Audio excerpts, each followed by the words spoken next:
देखिए, पिछला जो वीडियो था वो हमारा जो पार्टी है कॉकरोच जनता पार्टी, इसके फाउंडर की अगर मैं बात करूं तो आप सबको नाम पता होगा, दीपके सर हैं।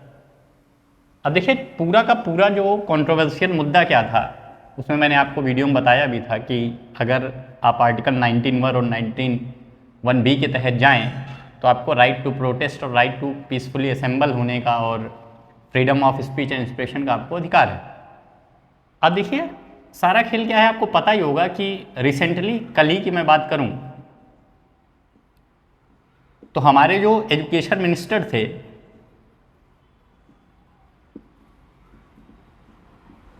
नाम सबको पता ही होगा, बताने की आवश्यकता नहीं है, मिस्टर धर्मेंद्र प्रधान, उन्होंने रिजाइन लिख दिया है। और जो नए एजुकेशन मिनिस्टर बनाए गए हैं that is mister Prahlad Joshi.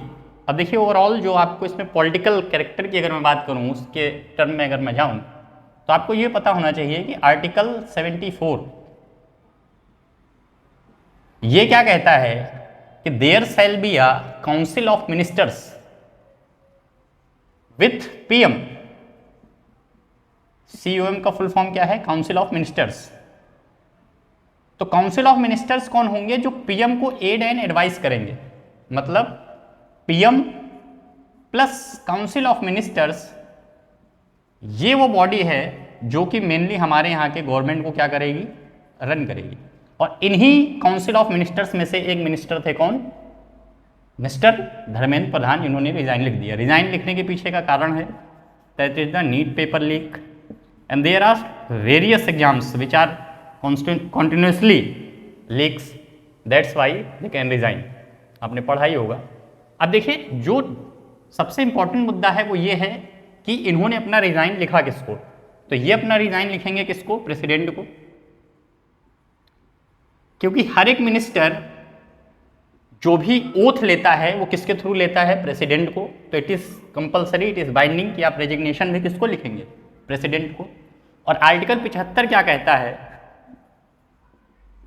कि जो PM with council of minister they are responsible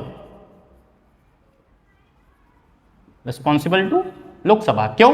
क्योंकि अगर कोई भी मिनिस्टर के द्वारा कुछ भी गलत काम करता है तो पूरी की पूरी बात किस पर आएगी? सरकार के ऊपर। यहीं से एक टर्म निकल के आता है दैट इज डेमोक्रेसी।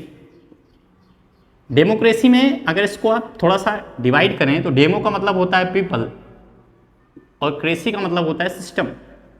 मतलब एक ऐसा सिस्टम जहां पर लोगों का सिस्टम हो, दैट इज कॉल्ड डेमोक्रेसी।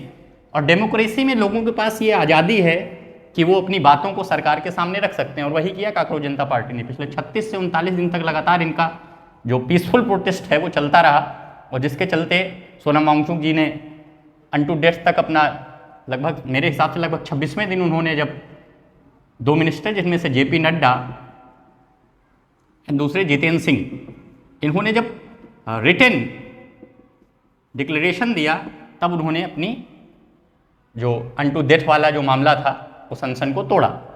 इसके बाद सीजेपी पार्टी तब तक नहीं हटी जब तक उन्होंने इनका रेजिग्नेशन नहीं ले लिया। और कल इन्होंने ज्वाइन किया, नए एजुकेशन मिनिस्टर भी हमें मिल गए। तो ओवरऑल जो दो article that is article 74 and 75, इस आर्टिकल का इंपॉर्टेंस इस पूरे इशू में हुआ है। 74 क्या कहता है कि काउंसिल ऑफ मिनिस्टर होंगे विद पीएम जो एड एंड एडवाइस करेंगे। और जितने भी काउंसिल ऑफ मिनिस्टर हैं जो कि ओथ लेते हैं वो किसके इशारों पर लेते हैं? तो पीएम। और ये जो रेजिग्नेशन भी लिखा गया है ये प्रेसिडेंट को दिया भले धर्मेंद्र प्रधान ने है, लेकिन प्रेसिडेंट रेजिग्नेशन कब लेगा? जब उसको एड एंड एडवाइस किया होगा किसने? सलाह किसने दी होगी? बताया किसने होगा? पीएम ने। तो पीएम की सिफारिश पर ही इन्होंने रेजिग्नेशन लिया होगा। किसका? मिस्टर धर्मेंद्र प्रधान का। बट यहाँ पर वॉलंटरली, मतलब अपनी इच्छा से इन्होंने रिजाइन लिखा है। क्यों लिखा है? क्योंकि देश का यूथ बहुत ही इंपॉर्टेंट चीज़ है, जिसके चलते इन्होंने खुद रेजिग्नेशन लिखा है। और आप पेपर में आपने देखा ही होगा कि उन्होंने स्वेच्छा से कहा है कि बच्चों का, यूथ का जो कैरियर है वो मेरे लिए ज़्यादा इंपॉर्टेंट है as compare to my chair.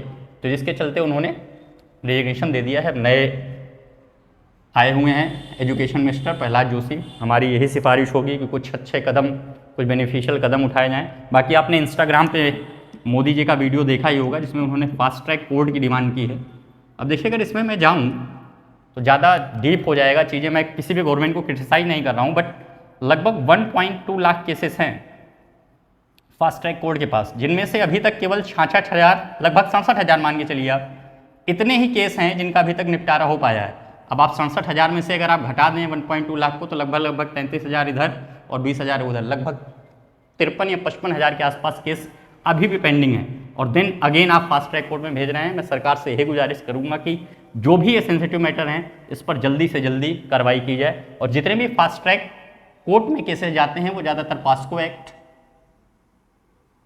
Sexual harassment वाले जो भी केसेस होते हैं, चाहे वो गर्ल्स की बात हो, इससे रिलेटेड जो केस होते हैं, या कोई हीनियस क्राइम से रिलेटेड जो भी केस होता है, उसके लिए फास्ट ट्रैक कोर्ट की में इन केसेस को ले जाया जाता है। क्यों? क्योंकि जल्दी से जल्दी आपको जस्टिस डिलीवर किया जा सके। तो ओवरऑल ये इशू था, ठीक है। थोड़ा सा इसको डीप में समझिएगा कि सारा कंट्रोवर्सी, सारा मामला क्या था। इसी शब्दों के साथ धन्यवाद, बाय बाय, टेक केयर।